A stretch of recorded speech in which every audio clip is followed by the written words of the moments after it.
So hello car lovers, this is my year-end review where I go over some of the things that occurred during the year and what I'm aiming for in the next year.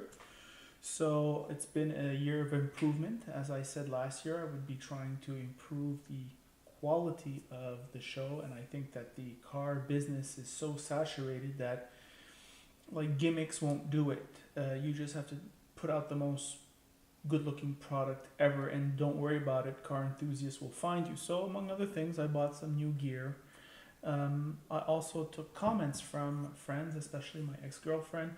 She during the summer was very mindful of little touches of professionalism like the fades on the drive section of the reviews. um, I've also I had bought a slider at the beginning of the year. I'm beginning to use it more and more in innovative ways. um, I got a high level tripod, all kinds of little things that I bought, and they show in incremental improvements of the show. I also began doing reviews in French.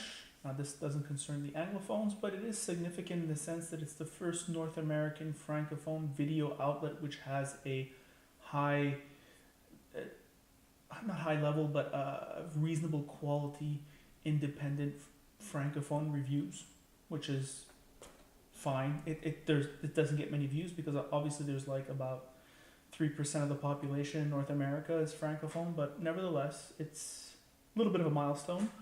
Of interesting note, I began keeping a creative and artistic direction tab in my phone, and every time I see a good idea that's completely unrelated to car videos, I note it. So, for example, in this shot that you're going to see, the BBC Mountains episode of the Planet Earth.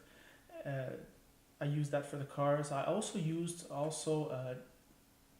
Fox News they have like the Bill O'Reilly show or Fact or something, and I like his talking point segment. And he talks, and there's also like it's written, and somehow it's more engaging because you're listening to what he's saying at the same time you're reading, and it's almost the exact same thing. I'm beginning to do that on the drive section.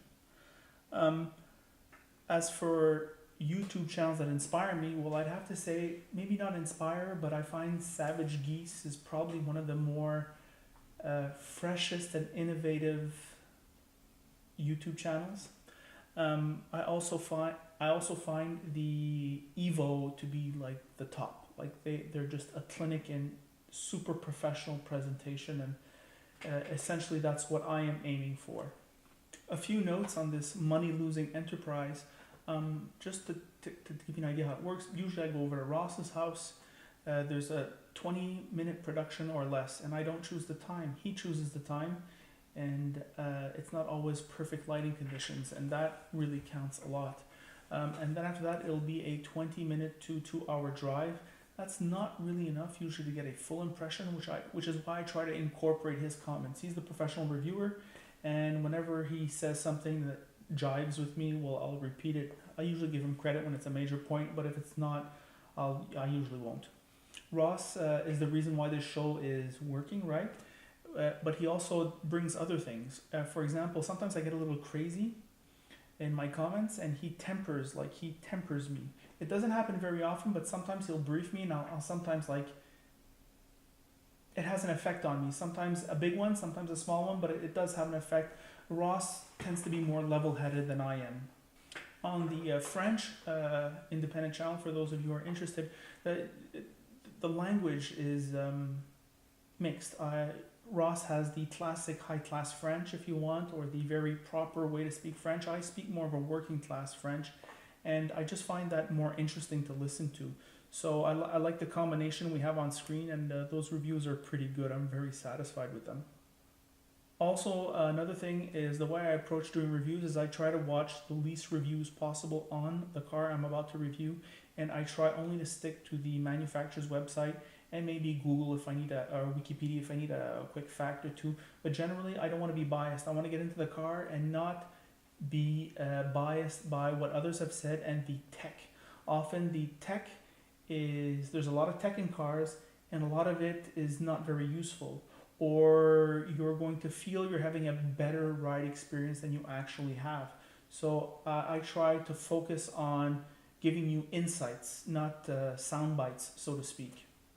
Also, another thing about the methodology is that if there's a major fact that I get wrong, which is very rare, but sometimes whatever it happens, I take the video down. However, it's a minor thing. If it's like a minor thing, if I say like, for example, the electric seats instead of maybe only the driver electric seat, I don't think it's a big deal. I don't think it's a deal breaker, so I won't take down the video for that.